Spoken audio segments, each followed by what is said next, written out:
Right now, your bank will pay you close to 5% to do absolutely nothing. No crashes, no headlines, no stomach drops, just interest guaranteed, which raises a question millions of people are asking. Why would anyone still risk the stock market? Today's claim on trial: cash is safe, stocks are gambling, take the 5%.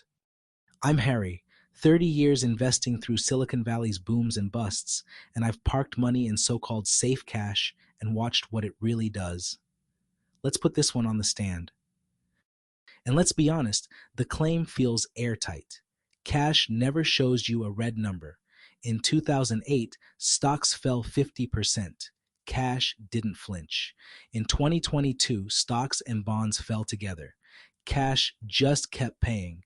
And today, it pays more than it has in almost 2 decades. Safety you can see, interest you can count. The prosecution rests. So let's look at 90 years of evidence. Every month since 1934.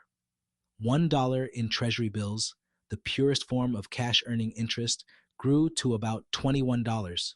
Not bad, right? 21 times your money for zero risk. Except we forgot to invite inflation to the trial.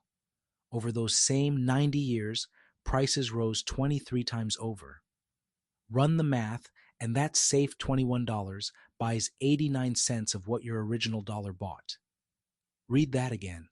9 decades of faithfully collecting interest, and cash lost purchasing power, not lost to a crash, lost slowly, silently, to inflation.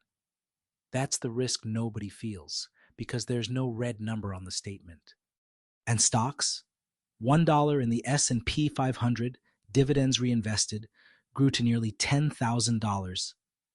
After inflation, $424 of real purchasing power against cash's 89 cents. One more piece of evidence, and it's the killer.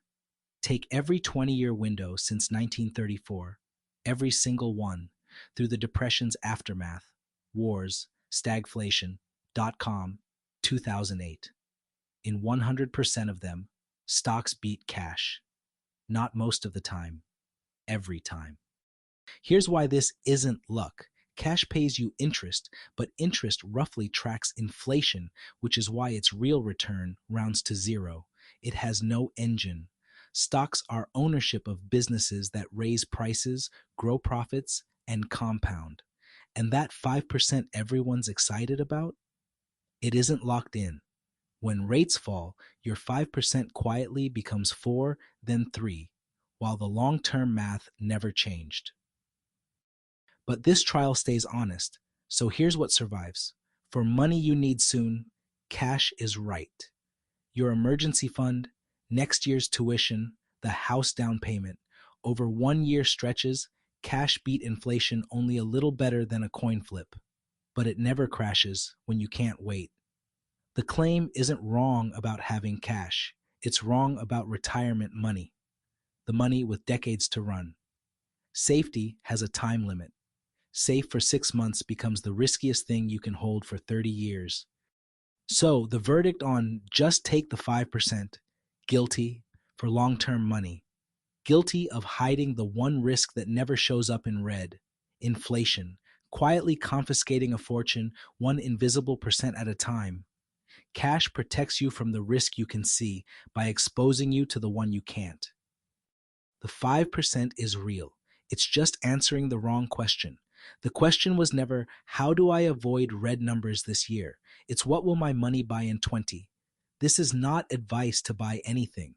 How soon you need the money changes everything. And that's the whole point. It's a verdict on one seductive idea. And the evidence just convicted it. I'm cash on trial.